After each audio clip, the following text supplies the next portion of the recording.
to reward killing Christians. I'm not entirely sure what the rationale is, but I think it's ridiculous, and we'll talk about that today. Steel, who needs steel? Carney's first photo op is at a steel mill. Weird. I think he's signaling that he's going to try and build pipelines, but good luck. I mean, at this point in time, I think we're going directly into an election. BC Conservatives downplay an internal conflict claims, and I think the internal conflict is open at this point in time. It's pretty openly clear what's going on, and they can downplay it all they want. People can see and make up their own minds. Ruby Dallah is asking Mark Carney for her money back because, well, she kind of got screwed out of that whole leadership race, and she wasn't allowed to compete. And if they keep her money, that's pretty, unfair if you ask me, not to mention some other words that I choose not to say. Greenland is the party that's supporting more alignment with Trump won the election. So we'll talk about that in the U.S. section of the show at the end. So that's interesting, though. It looks like maybe Trump is going to get Greenland first. Who knows?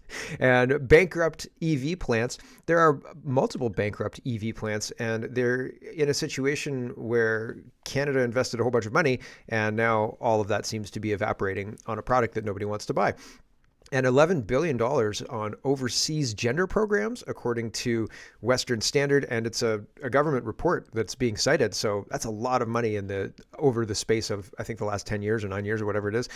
We spent a lot of money on this gender nonsense in foreign countries. And so that's not good. It's a big waste, right? And so there's lots to get to. Let's get to it. First, Trump tariffs and Mark Carney are still the biggest news in Canada. And it's not surprising, but it's not even boring. There's just new things happening every day. And well, I mean, we can't get away from it. So there's lots to get to. Let's get to it. First, Mark Nixon says, "Holy cow, this is insane." Doug Ford just got called a little bitch by Letnick. So insignificant, he wouldn't even say his name. He said Trump had to break some guy from Ontario. Nobody puts a 25% tariff on U.S. electricity. This is beyond embarrassing. So here is CBS News exchange between Letnick and a reporter talking about what happened in Ontario for a hot second yesterday while Trump slapped around some guy from Ontario. Here we go. So you're saying when it looks chaotic and unpredictable from the outside, that there actually is a master plan when it comes to these tariffs? It is not chaotic. And the only one who thinks it's chaotic is someone who's being silly.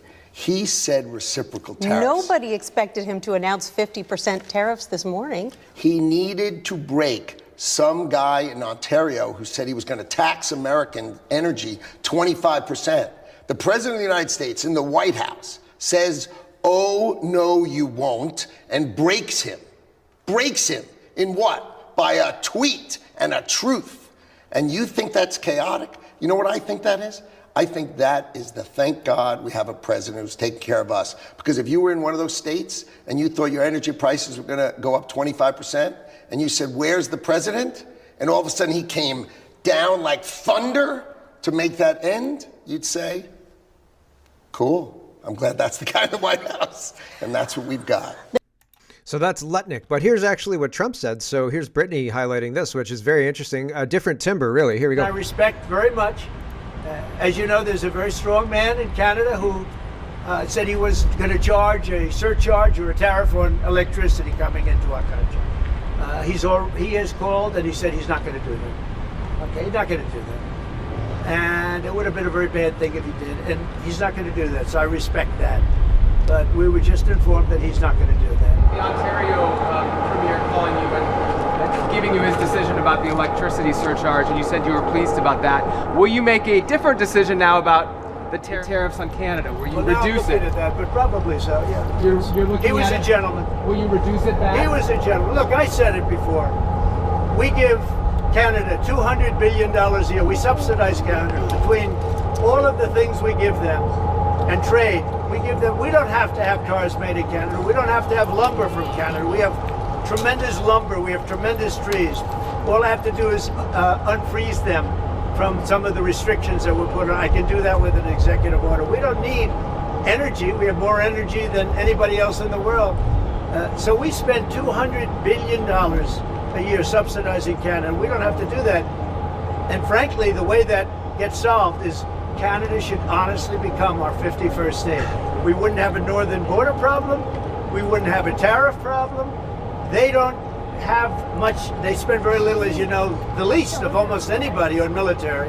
And we spend the most of anybody on military. We have a great military. I rebuilt the military during my first term. We're going to have to rebuild it a little bit again. He's pivoting like crazy, like pivot to the to Canada's 51st state, like from the Tariffs to the 51st state to great military. He's going to finish with, we won the best election ever. This was the best election at all time. Super good. The best election. Okay. Listen. So Doug Ford maybe did the right thing. Who knows? I have absolutely no idea. We'll see. We'll see when the dust settles, if the dust ever settles. It feels like we're in a washing machine. Ryan says Costco 2021 at the top, right? Versus British Columbia 2025 liquor store at the bottom. So Canada, insanity hits Canada once again. And so, yeah, pretty crazy stuff happening in Canada these days with how we're responding to these Trump tariffs.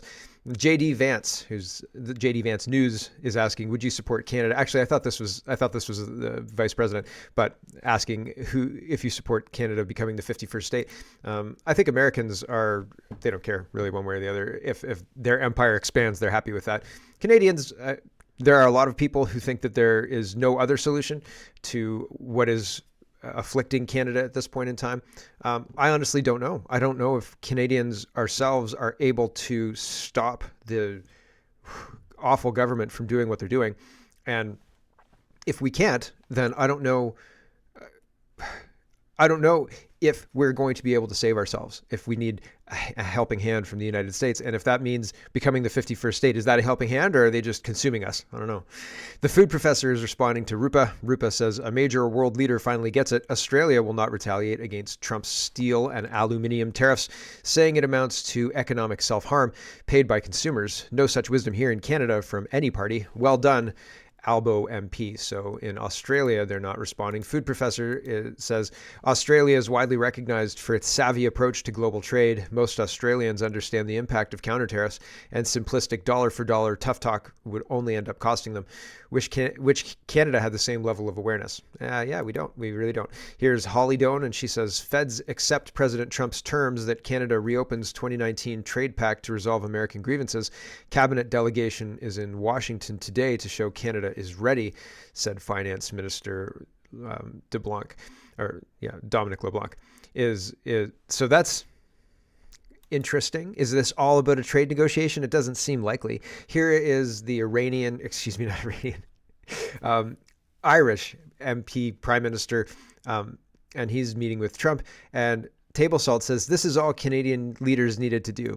All we needed to do was invest in the United States, right? All we needed to do was fix our trade imbalances that Trump is saying, clearly, these are the trade imbalances I want fixed, and I'm willing to tariff the crap out of you in order to get them, or threaten to tariff the crap out of you. Anyway, this is the Irish leader talking about how Boeing and some of Ireland's big airlines have had really, really close partnerships, and he's hoping to expand that. Here we go. It's a two-way street too, and we are investing a lot more in America now, and people may not realize, but Ryanair, one of our biggest airlines, for example, AirCap, they buy more, the two of them together buy more Boeing airplanes than anybody else outside of America. Good. That's a little known fact. It doesn't turn up in the statistics, but Ryanair and AirCap, big aircraft leasing company, Irish company, have done great work with Boeing and huge investments over the last couple of years, you know. So, and there's a lot of Irish companies here now, about 700 odd Irish companies based in America. Glanbia, Smurford, Rock, I was saying to you this morning, Vice President, a lot of them creating thousands of jobs in America. And it's only fair. I mean, that's correct. That's right. That's the way it should happen. And I think it's a very good relationship we have. It's a historic one. It's happened over time. We've added value to American companies. We've increased our value. They've got access to the European market, and they did all of that. I understand where you're coming from fully. But I think it's a relationship that we can develop and that will endure into the future, and will change, it will adapt, and you're evolving and you're doing things.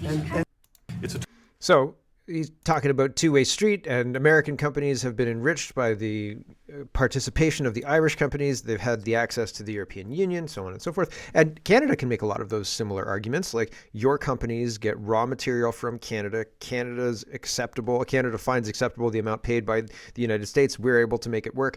The United States takes that raw material and refines it, and then sells it to the world market, making a crap ton more money.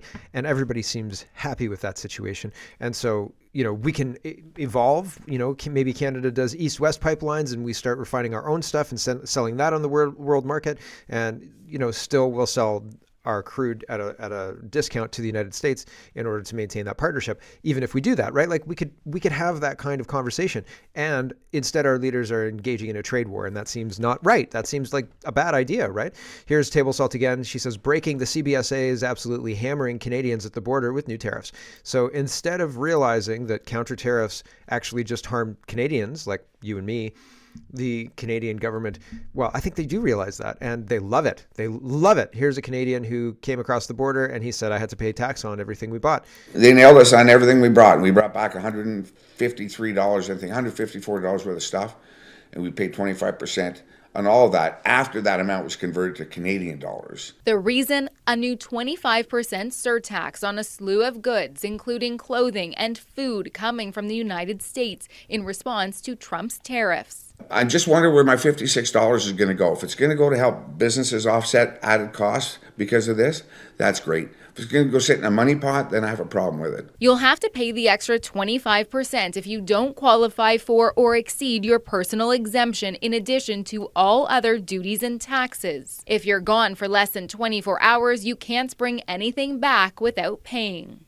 Pamela Lockhart also had to pay more. And I hope we can go back to having a friendly relationship with the U.S. and that's deceptively edited, right? It takes out all of what she said, and she said, oh yeah, well, despite all that, whatever, I hope we have a friendly relationship with the United States going forward. What nonsense. Like, what absolute nonsense. Here's the food professor. He says, elbows up, right, Canada? So why are we selling Canadian eggs to the United States to help lower their prices there and indirectly support Donald Trump? FYI, egg production in Canada is government sanctioned and supply managed.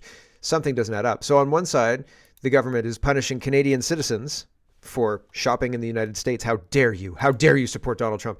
And Donald Trump calls them up and says, hey, can we get some eggs? And everybody says, yeah, absolutely, Donald Trump. So Canadian citizens second after Donald Trump, according to the Canadian government. That's pretty wild stuff, right? Like we'll tax the crap out of our citizens. And you of course you can have some eggs. We would never let our neighbors starve.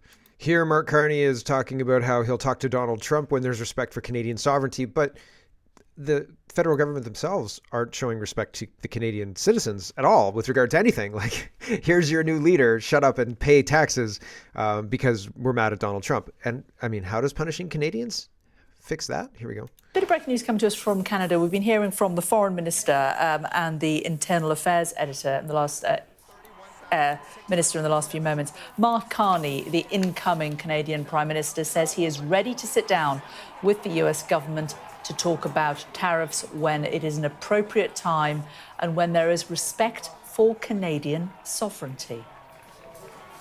Bit of breaking news coming to us from Canada. That's a bit of a joke, right? When there's respect for Canadian sovereignty, right? Sure.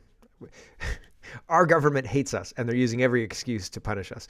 Here's Kirk. He says a Brampton businessman has been arrested in Punjab after an international manhunt by the FBI. Shenzhen Singh, a.k.a. Sean Binder, has led a global drug trafficking network bringing drugs up from Colombia to the United States and Canada. He operates out of Brampton since 2014 and brought up to 600 kilograms of cocaine and meth a week and distributed it via trucking networking working. A networking working? How did he freely operate in Canada for over 10 years and travel out of Canada while being wanted? Yeah, that's pretty interesting. Our trucking industry needs to be fully investigated. Notice all the similarities in Canadian and Canada drug trafficking. Wild, right? Here's Greg. He's talking about this whole I am Canadian thing, and he's put together one that I think is pretty good. Here we go. Hi. My nation is not a sport. It's not a double-double or a beer commercial. It's also not a show about getting drunk and high at a trailer park. Although Sir John A. definitely downed a pint or two. See, I don't speak like the guys from Letterkenny. I don't work on an oil rig. I also don't have a communist rainbow flag stitched into my backpack. I have a prime minister who wore blackface, and he'll accuse anyone of racism who dares to stand up for the people of this place. I don't watch the Canadian news. I watch American TV, just like you. I think pronouns are gay, and land acknowledgements are stupid. I speak English and un peu de français, and if you don't speak either, then you should probably go back to wherever you came from. I believe in hard work, not scamming people. I believe in honesty and real charity, not virtue signaling like a jackass. We are a nation of fur traders, explorers, and hunters. We conquered this great wilderness with courage, not cowardice. We were founded by French Catholics and English Protestants. My birthplace and bloodline is significant. See, diversity is not our strength, folks. Look around. Multiculturalism is a failed experiment. I'm part of the Great White North, and we are not the third world's doormat. We've had our differences with America. One time we set the White House on fire, but we fought the same world wars, and we both honor our veterans. So we won't roll over for Trump, but Donald has helped make one thing clear. We need better leadership in this country. Let's get these corrupt criminals out of here. Because I was at the trucker convoy where real Canadians stood with pride. And the way we were treated is not why countless Canadian soldiers died. There is only two genders.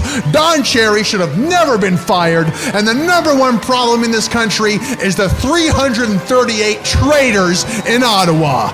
My name is Greg, and I am a real Canadian. That's better than anything put out by the Conservative Party or the Liberal Party or really mainstream media, period, in the last 5 years, maybe more. Good job, Greg. Honestly, it's incredible how wrong all of these influencers get it. And it's amazing how spot on Greg is. Unbelievable, man. That guy's really good. Concerned Citizen, let's move on. Let's talk about Carney a little bit. Concerned Citizen says, was the election of Mark Carney engineered by the WEF in conjunction with Trudeau and his aligned cabinet? Just again, review the process. Trudeau faces a caucus mutiny. Trudeau and WEF recruit Carney. Trudeau resigns and prorogues the House of Commons to avoid scrutiny. They fired Chrystia Freeland to discredit her. They eliminated other candidates. They disqualified several 100,000 voters. The result announced are statistically impossible. Carney is appointed. Your thoughts? And yeah, I think obvious guy says. Here's Mark Carney meeting with Doug Ford, and he says, thanks for the breakfast meeting, Doug Ford, and for standing up for Ontario. We've got a big fight ahead of us, and we'll be working together every step of the way. We're strongest when we're united. So this is kind of tying in with the tariff stuff, which is why it's early in the show. But I think that it's interesting, the whole idea that Donald Trump responded to Doug Ford saying he's a strong guy in Canada. He's not gonna sit down and allow these tariffs to happen. Are you gonna change your approach? Well, I really think Canada should be the 51st state. So he's not really changed. Trump doesn't seem to be changing his approach, but we'll see. We'll see how the whole thing plays out. Maybe Ford was right. I have absolutely no idea, and I have no prediction of how this is going to play out because Trump seems chaotic. But maybe that's just from the outside. I have no idea. Although this breakfast meeting I thought was interesting. I guess they've got their menus out still. Nobody's got coffee, right? This is the prime minister in waiting and the premier of the province, and nobody had thought to put coffee out for them. It's weird. It's a weird stage photo op. And do I believe that these two sat down for breakfast? No, man, there's a tooth joke in there somewhere, but I'm going to skip it. Whitney says, Mark Carney, Canada's new unelected prime minister, has spent the last several years selling a version of neo-colonial debt slavery as sustainable development, a complete snake. Please read my past reports on his predatory endeavors here. And this is way beyond the scope of the podcast today, but you should go check it out because holy cow, Mark Carney is a snake and Whitney Webb nails it. So she's pretty good. Here's Sam Cooper, and he's talking to Ezra Levent to discuss China's role in Mark Carney's rise. And he says, Chinese interference is a vector in leadership. They target leadership races because they're soft. And so that's what they're talking about here. Here we go. Conservative MP Kenny Chu. It has been, 2 days from an incident of too fast speaking. I even thought to myself, go back and fix that before you do the main show. Darn it. Said to you before, as I've said to others, why was Chrystia Freeland attacked? She took some very strong regulatory measures against a bank that is connected allegedly to Chinese individuals related to the Chinese state and money laundering. And Mark Carney, he wasn't attacked. And I, in my own open source research, have recognized that he appears to be quite a favorite in Chinese media. So you have Chrystia Freeland attacked in a Chinese media sort of vector. Mark Carney appears to be very supported. So that tells you, where did those 200 or 300,000 extra membership votes go?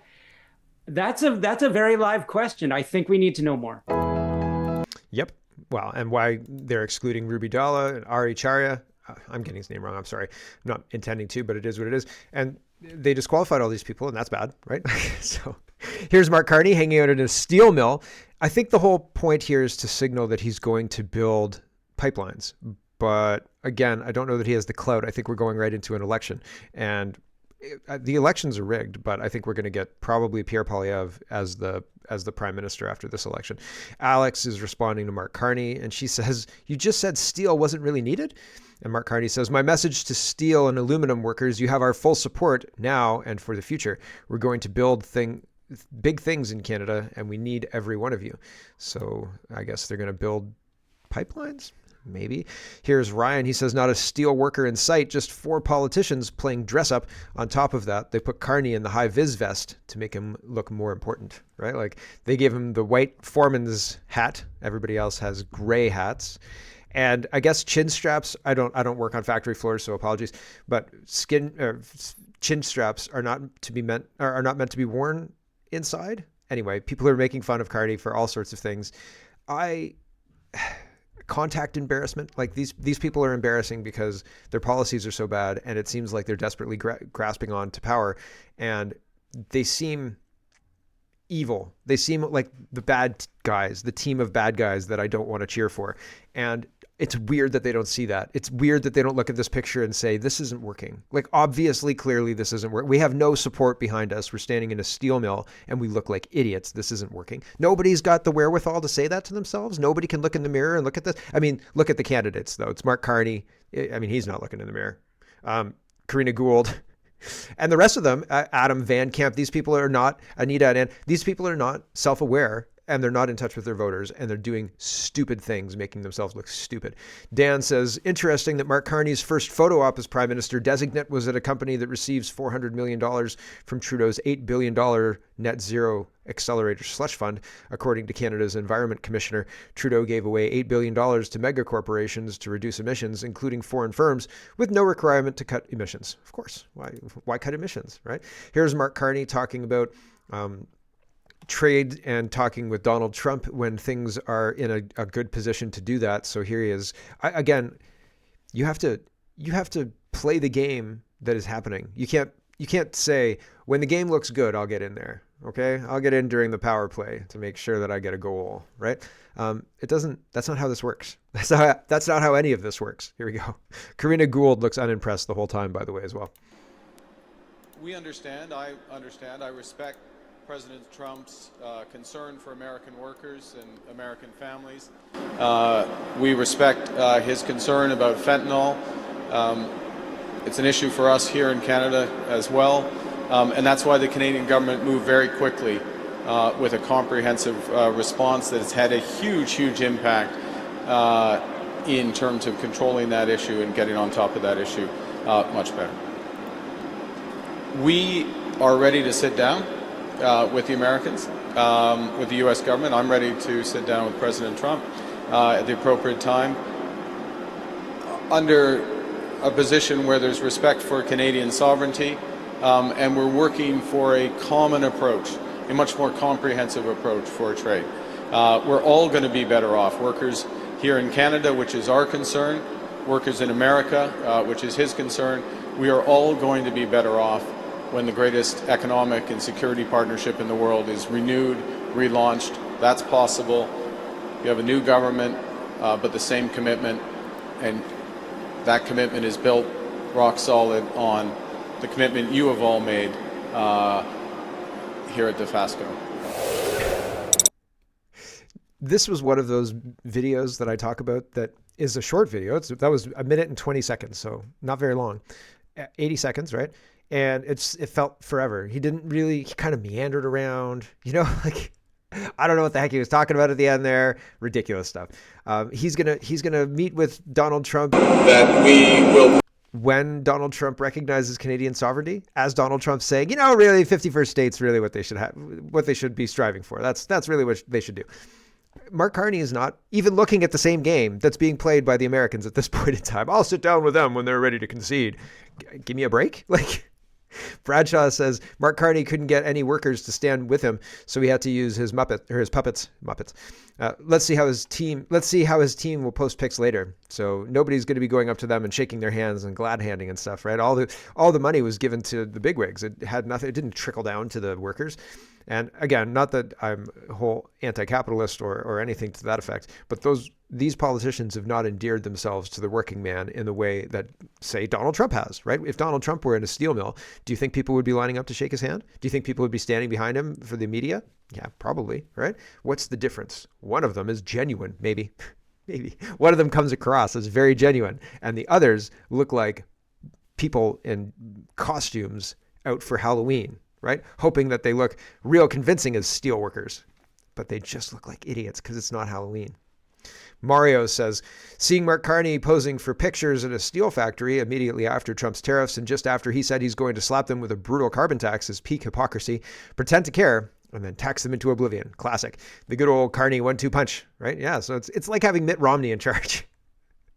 Vote Canada says, in an explosive expose, a web of corruption, favoritism, and ethical breaches is revealed involving a host of high-profile figures tied to powerful and international intrigue. At the heart is Evan Solomon, a former journalist whose career collapsed in 2015 when he was caught brokering secret art deals, pocketing $300,000 in commissions from sales to Mark Carney, who is set to become Canada's next prime minister in 2025. This violation of journalistic ethics led to his ouster from CBC, and he resurfaced at G0 Media, a subsidiary of Eurasia Group, deepening the scandal. Mark Carney's wife, Diana Fox Carney, works at Eurasia Group and is an economist at Eurasia Group, plays a key role with the firm, raking in almost $500,000 a year in government contracts. I added the per year, just $446,000 in government contracts, while her husband ascends to the top job. The situation grows murkier with Gerald Butts, the disgraced former Trudeau aide involved in the SNC-Lavalin scandal, now vice chairman at Eurasia Group. Solomon, Diana Fox, Carney, and Butts form a cozy network of insiders. Additionally, Dominic Barton, former McKinsey executive and ambassador to China, joined Eurasia Group in 2022, bringing his own controversial baggage, including his role in Carney's Bank of Canada appointment. John Baird, former Harper-era minister now lobbying for Saudi Arabia, also mingles with this group, raising questions about his allegiances, especially with his ties to Pierre Poilievre's inner circle. Meanwhile, Justin Trudeau's tenure, marked by scandals like blackface and the Aga Khan vacation, reflects a pattern of cronyism, with Butts and Chief of Staff Katie Telford pulling the strings. This isn't coincidental. It's a well-woven network where political favors and corporate interests collide. Beyond Canada, connections to the NXIVM cult linked to the Bronfman family's art dealings add a global layer to the story, despite no direct evidence tying these figures to NXIVM's crimes. The theme of power protecting power echoes through Tony Podesta, a U.S. lobbyist whose art collection fed into the Pizzagate conspiracy, highlighting how art and influence intrigue among the elite. Solomon's role in brokering art deals mirrors this dynamic where cultural capital is used for corruption. The heart of this scandal is Eurasia Group, where Solomon spins narratives. Diana Fox Carney furthers her climate agenda while her husband's government hands out contracts. Butts leverages political connections for corporate gain, and Barton brings his global ties. Eurasia's influence peddling, evident in the $446,000 contract, threatens to undermine Canada's democratic integrity as Carney prepares to take office. Baird's lobbying ties and interactions with the circle suggest a broader ecosystem of profit and power, transcending ideological lines. This is more than a series of missteps. It's a deliberate conspiracy where art deals, government contracts, and political favors combine into a single sordid narrative of corruption with Eurasia Group at its nexus. The public deserves answers, and heads must roll. I mean, this is a crime thriller. You know what I mean? Like, this is a novel you could read, but it's actually just Canadian politics, unfortunately. Darn.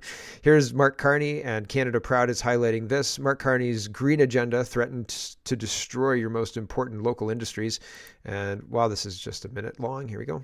Mark Carney's so-called green agenda would be a disaster for the GTA. Carney says he wants to raise the carbon tax, but only on big polluters. What does that mean? It means raising taxes on Ontario's automakers, driving their high-paying jobs out of cities like Oshawa, Brampton, and Oakville to Michigan, and raising the cost of buying a car for you. It means raising taxes on steel producers, which are already under attack by Donald Trump's tariffs, and it would devastate places like Hamilton, Vaughan, and Whitby while making everything you buy that uses steel more expensive. It means taxing air travel and shipping, which will drive jobs out of global transportation hubs like Mississauga while making flying more expensive than ever for everyone else. And that's just some of the industries that are affected. Food production, chemical processing, virtually every industry in the GTA would be devastated by Carney's green agenda. So when Mark Carney says he wants to scrap the carbon tax, remember, this is just another lie from a time and again proven pathological liar. Seems like an election campaign, right? Seems very election-y. It feels like we're in if not hot election now, the precursors to a writ drop. The Liberals often campaign on taxpayer dime, and that's kind of what they've done here with the leadership race in the preamble. It was like a warm-up show, right? And now we're going to go to the real election, I guess, maybe. Apparently that's going to happen next week. Newly appointed Mark Carney continues to dodge the media, no questions taken from reporters, and his handlers told the camera operator pooling the events to shut off sound when he was inside talking to workers. Wild. Ruby Dallah is a fierce critic of Trudeau who recently ran for Liberal Party leadership, is asking Mark Carney to return her $350,000 leadership election entry fee after she was expelled from the race with no cause provided. So do you think that Mark Carney is going to give her her money back? I fear that he is not going to give her her money back. Mark Carney says, it's been more than 2 days since the supply of electricity to Gaza has been shut off. It must resume. Essentials, including food, electricity, and medical supplies, should never be used as political tools. Canada must work with our allies to stand up for international law, to promote sustainable peace and security in the Middle East, and to support full access to humanitarian aid for Palestinian families. As this work continues, both parties must work towards the return of all hostages and the completion of the ceasefire agreement. It's really this whole cookie cutout, everybody's exactly the same as everybody else. This is the approved line of the globalist United Nation agenda, and everybody's putting it out there, and it's bullshit. It's absolute bullshit. Carney's running in to say all the same things that Trudeau was just saying, and it's all absolutely bullshit. Nobody's focusing on Canada. There are serious problems in Canada. Doug Ford threatened to turn off the electricity to the United States, and Mark Carney's worried about Gaza. Right? Like, we should get our priorities straight, and we should throw politicians out who don't have their priorities straight. And it's a very unfortunate situation that we don't. Hello, everyone. Thanks very much for watching. This is just a short version of a longer show. If you'd like to get the whole show, you can go over to CanadaPoly.com and sign up for a subscription. Just look in the drop-down tab for Shop and Donate and look for subscriptions, and you'll get immediate access to the full show. Love to see you. Thanks for watching, everybody. Have a wonderful, wonderful